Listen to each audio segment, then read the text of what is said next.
Let's finish up the second part of 8.2, and we're going to be looking primarily at the sum of a finite arithmetic series and figure out how we could use this to not only solve simple problems, but also word problems as well.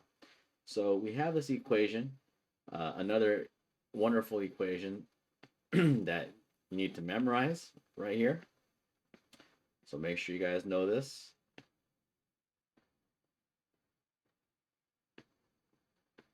So memorize that. And it says the sum of the first n terms of an arithmetic series is s sub n is equal to n. And then we need to know a1. And remember that right there, this represents the first term.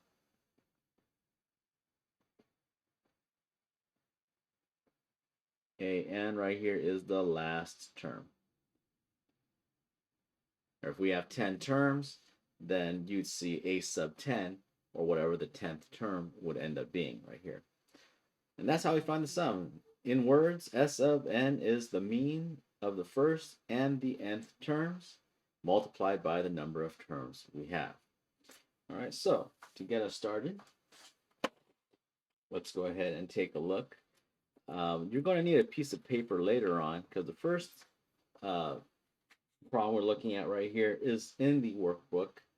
The other ones are not. So if you're not using the workbook and you're using a piece of paper, then things will work out for you really well.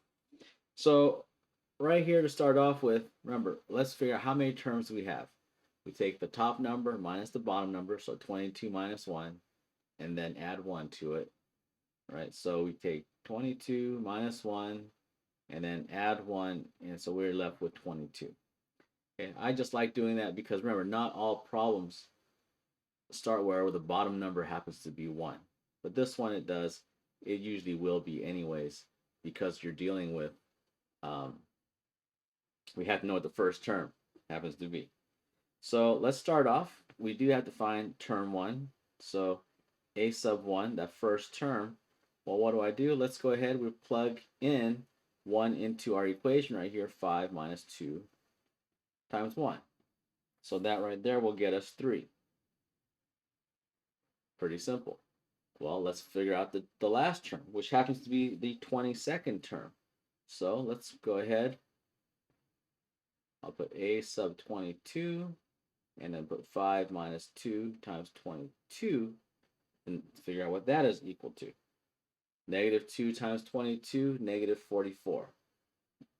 So 5 minus 44, that will get us negative 39. So we have the first term, we have the last term, we have up here, we have 22 terms. So now we just need to use our equation right here to put it all together. And so don't forget our equation is s sub n, and that's equal to n. Let me go ahead and just put it down right here for you.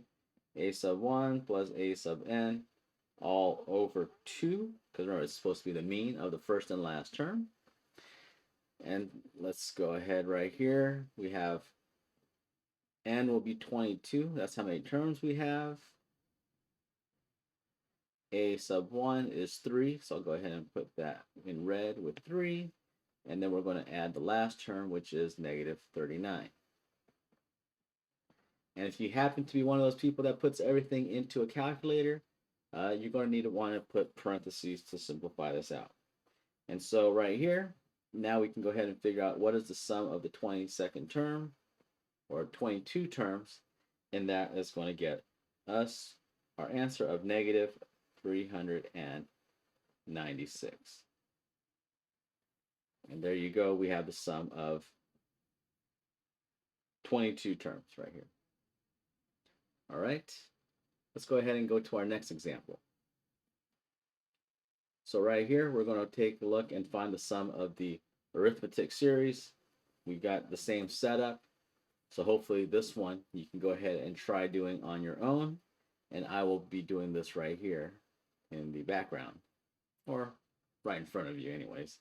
So don't forget, we find the first term. So we got a sub 1, or let's start off, how many terms are there? We got 20 minus 1 plus 1, so we got ourselves a grand total of 20 terms. Let's start off with that. We got a sub 1. Right here we got 3 times 1 plus 7. And so that'll get us 10 right there. That is the first term. And then we got to figure out the 20th term. So we're going to go ahead and plug 20 into the equation.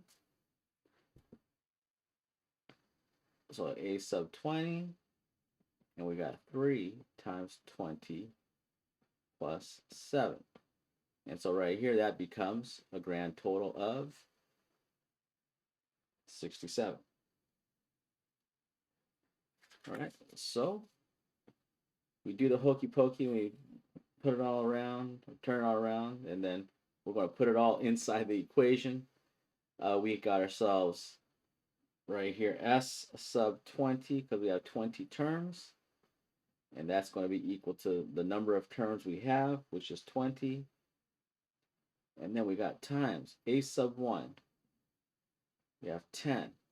And then right there, plus a sub 20, the last term, which is 67. And we are going to divide that by 2 to get our solution. So plugging that into your calculator right here.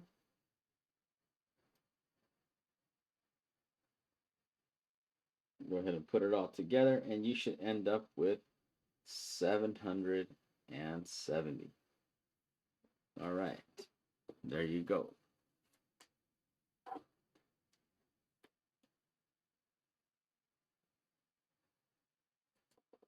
Let's go ahead and take a look at the next type of problem we have. We've got ourselves right here, this word problem. So let's go ahead, I'll read this for you. It says, you are making a house of cards similar to the one shown. You're going to do two things. A, write a rule for the number of cards in the nth row when the top row is row 1. And then part B, how many cards do you need to make a house of cards with 12 rows? So to start off, in a question like this, we have to come up with the equation. Okay, we've got to come up with the rule for the nth term. All right, so that right there should be step 1. All right, figure out, all right, what do we need to get our rule for the nth term? Let's go ahead and put it all together. Remember, we've got an equation right here to find our rule. A sub n is equal to a1, which is the first term, plus, and then we have n minus 1 times the common difference. And if you look at the diagram right here, and you look at that first row, it's circled. Let's think, well, how many cards are there in the first row? I would think in order to make a triangle, you need 3 sides. So the first row right here happens to be 3 cards. Okay. So let's go ahead. We know A1 is equal to 3. All right. So now we got to figure out, well, what happens within the first row and then the second row and so on. Right? What is going on with the terms of the sequence? So in order for us to do that, let's go ahead and look at the diagram right here. And let's figure out how many cards we have in each row. If I look at the first row, there's 3, right? If I look at the second row and you start counting, there might be some duplicates, so make sure you don't count the duplicates, but we have 1, 2, let me highlight them. Let's see if that helps. 1, 2, 3, 4, 5, and 6. I tried using yellow, maybe they didn't pop through. Don't seem to really want to come through. But in that second row, there are a total of 6 cards. So we got 6 in the second row. And then let's take a look at the third row right here. There's 1, 2, 3, 4, 5, 6, 7, 8, 9. Okay, so counting all the ones horizontally and then also from the bases, there are a total of 9 right there. So if I take a look, I can see that there is a common difference right here of 3. So CD is equal to 3, or D is equal to 3. All right, so we've got enough information right here to come up with our rule. So let's plug things in. We have a sub 3, or a sub 1 is 3, plus we got n minus 1 times the common difference, which is 3. All right, so we're putting all that together. We're going to go ahead and simplify this out. And I've got 3 plus 3n minus 3. And a sub n, our rule, is going to end up being 3n. All right. So now by having the rule, that will make things so much easier for us to get our answer. I'm not expecting you to, and if I see you try to solve a problem like this by drawing it out and try to figure out what every row is all the way up to 12 and adding them all up, that is defeating the purpose. Okay? And I can make the question where, there's 100 rows. And so are you expected to do that 100 times? I certainly hope not. So don't. All right, so now let's go ahead to step part B right here. We have, so in part B, it says how many cards do you need to make a house of cards with 12 rows? Okay, so in this instance, since we have try to figure out 12 rows, instead of a sub n, we can go ahead and put down a sub 12. Let's use our equation. Okay, and in our equation right here, we've got ourselves, let's figure out how many cards make up that 12th row. It's got 3 times 12, which now ends up equaling right here 36. Now that I know how many, now I know so what I figured out right here was the first and the last term. Because part B says how many cards do you need to make 12 rows? That means they're asking for the sum. And so now we can go ahead and put it all together by using the sum. And so we have S sub 12, right? We have the equation that we just learned today. And then we'll go ahead and put n, which is 12. And we'll plug in everything we need from our equation. Okay. A sub 1, we realized that was 3, right? So we have 3 plus a sub 12, or the 12th term. We have 36. We divide that by 2, and we'll close that parenthesis. So now, just go ahead and plug things into your calculator. And the sum of the 12 rows, or the cards in 12 rows right here, happen to be 234. And there you go, just like that. Without having to draw things out anymore or trying to count and find the sum of everything, we're able to solve this question. Just like that. Okay? Let's go ahead and take a look at one more problem right here. We've got a camp counselor earns $300 for the first week of summer camp, $350 for the second week, $400 for the third week, and so on. So remember, we got to write. Step 1 says write the rule, or let me finish off the sentence. I don't know why I'm moving all over the place. And so on for the 8 weeks of summer. So part 1, write a rule for the amount the counselor earns for the nth week of summer. Part 2, or part B, how much does the counselor earn for 7 weeks of summer camp? So multi-part problem. First off, let's come up with the rule. And remember, our rule starts off with,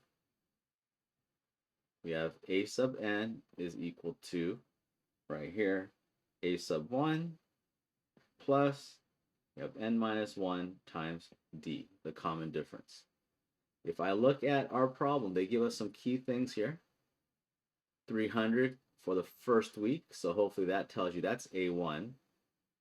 And then if we take a look at the different amounts that this person is getting, we have ourselves a common difference.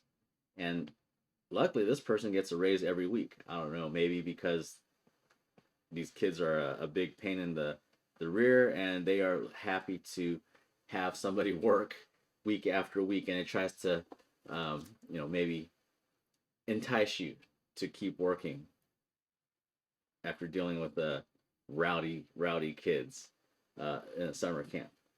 So right here, we do know that our common difference is equal to 50, or D is equal to 50. Okay, so from here, we can go ahead and plug things in. We got A sub 1 is 300 plus n minus 1 times our common difference, 50. So let's simplify this out.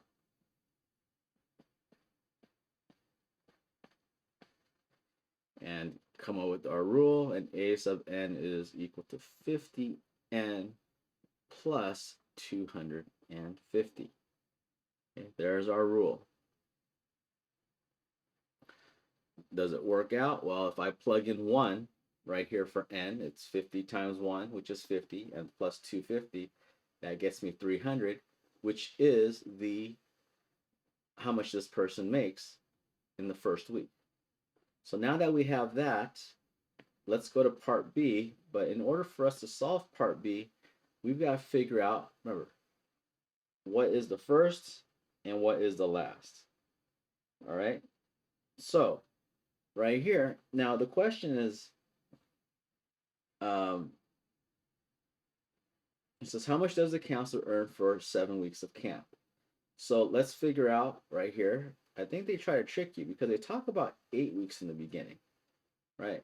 But we want to know how much does this person earn 7 weeks. So we got A sub 7, right? And let's go ahead. We got 50 times 7 plus 250. Okay, so we have that, and we could figure out how much does this person make in week number 7.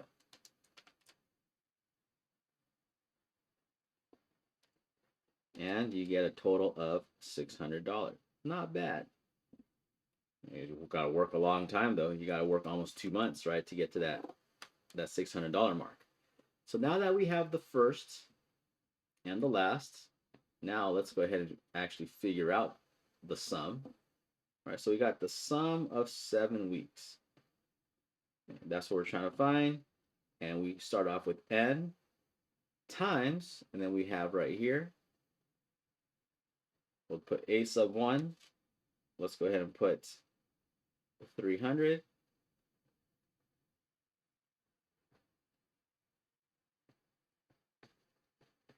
plus 600, divide that by 2. Okay, so let's go ahead and put this all together. We got 900 divided by 2, and then we'll multiply that by 7, and this person makes a grand total in 7 weeks, $3,000, 150. Not bad for a few months work, I guess, especially if you're a high school kid, maybe helping out at a summer camp or someone out of college. 3,150, that's how much this person earns in 7 weeks. All right, and hopefully, they will probably get taxed and lose a little bit of money there, unless they do it under the table. All right, so usually they probably won't earn that much. All right, and that's just real life. Okay, guys, if you liked this lesson, please make sure subscribe, like, hey, and even add a comment or a question if you need to. All right, take care, and bye-bye.